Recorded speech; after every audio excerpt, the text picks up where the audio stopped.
Hello, everyone. My name is Lindsay Angelo, and I'm going to be your instructor for the rest of this semester. So today we're going to be talking about secrets. Now, I would like everyone right now to think about the biggest secret that they're keeping and be prepared to share it at the end of class. Okay, I'm just kidding. I won't make you do that. But I do want you to pay attention to how your body reacts to the possibility of potentially receiving a negative reaction from the rest of the class. Chances are, if you did not want to share your secret, it's likely because your audience will think that it's a form of deviance. So, today we are going to be looking at a website called Post Secret. We will discuss the history behind the website and how it relates to the ABCs of deviance, as well as defining what the ABCs of deviance are. So, what exactly is Post Secret? Well, it's pretty much exactly what it sounds like. Post Secret allows people to anonymously post fully truthful secrets to their site in different art forms. The secrets that are shared on this site tend to lean towards taboo topics that people would otherwise not feel comfortable sharing if their name had been attached to it. Post Secret was founded on January 1st of 2005 and then later launched to the public in October of 2007. And the reason behind the creation of this site was to give people a safe space to post personal secrets as a form of self-expression.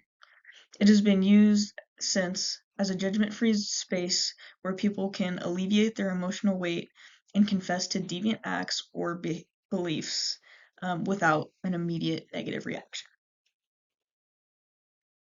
Almost all of the posts include secrets that go against some sort of social norm, whether that's through attitudes, behaviors, or conditions, or as we will be referring to this as the ABCs of deviance. So, the question that we're going to be exploring today is how different forms of deviance can be identified on the website Post Secret. So, what exactly are the ABCs of deviance? In this context, ABC stands for attitudes, behaviors, and conditions. Attitudes refers to beliefs that are considered unconventional among certain audiences. And like all deviant behavior, they can either become more deviant over time, which is referred to as deviance defined up, or less deviant over time, referred to as deviance defined down. So a great example of this is how interracial marriage was believed to be wrong by the majority of people in the United States who had more of a voice due to their power at the time. However, things have changed dramatically, and interracial marriages are no longer a source of concern or worry for the vast majority. And moving on to the next letter, behaviors are actions that directly go against social norms. So these behaviors can range from breaking very minor societal norms, like walking on the wrong side of the sidewalk, to extreme social norms, such as crimes like murder or rape. And then finally, conditions refers to physical characteristics or traits that an individual possesses that are deemed undesirable. These can be things like being short or being obese, or just having undesirable facial traits. So, now that we understand the ABCs of deviance a little bit better, let's take a look at some examples from Post Secret. The first post that we're looking at is an example of a deviant attitude. So, the post says, "The guys I meet in bars always treat me better than any guy from church." This would be considered a deviant attitude because it goes against the belief that religious men treat women or anyone better than any non-religious man.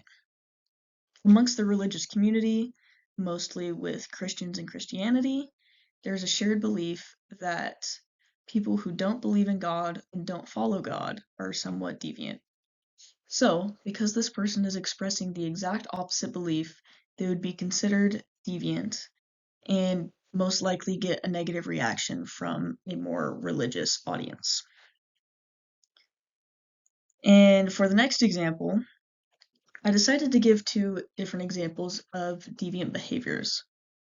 So the first one on the left says, I'm considering selling my virginity to pay for the dental work. Now, this in and of itself would not be considered a deviant behavior because, as far as we know, no real action has been taken. But for the sake of this lecture, let's pretend that this person actually did sell their virginity to pay for dental work.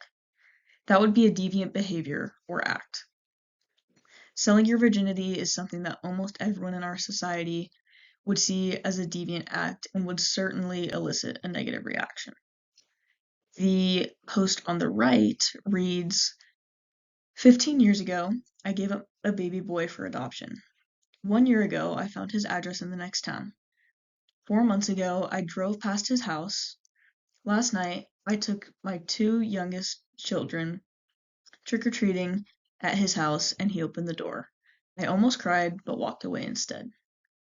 Now, this example is a little bit more complex than the other post because there are multiple different layers of societal norms being broken through different actions. So giving a baby up for adoption and then later having children is certainly a deviant action, considered a deviant action to the far right and most religious audiences. And secretly stalking your biological son and showing up at his house unannounced would also be considered deviant, as I'm sure we can all imagine.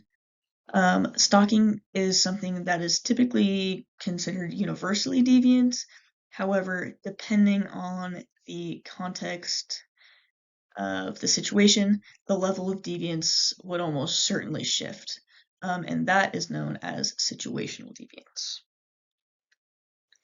And finally, the example I picked to demonstrate deviant conditions is a post that says, I wish my parents were better looking.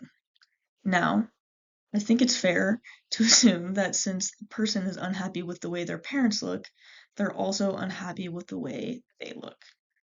Now, deviant conditions are really interesting because more often than not, they are ascribed statuses, meaning that they were born with the characteristic or trait.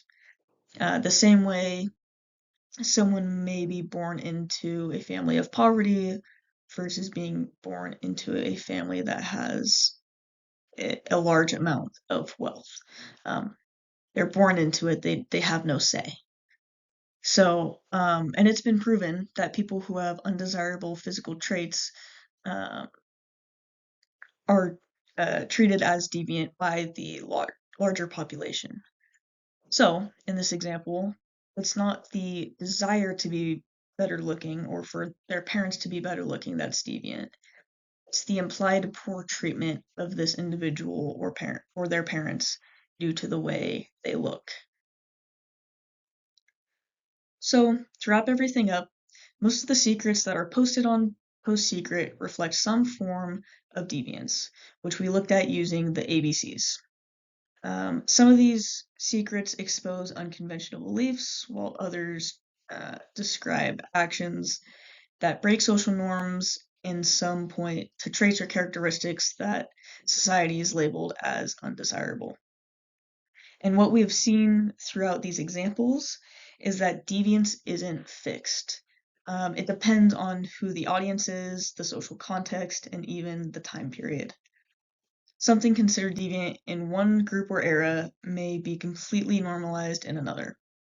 So overall, Post Secret helps us understand how secrecy, judgment, and deviance are all deeply connected in everyday life. I'd like to thank you all for listening, and I will see you next time.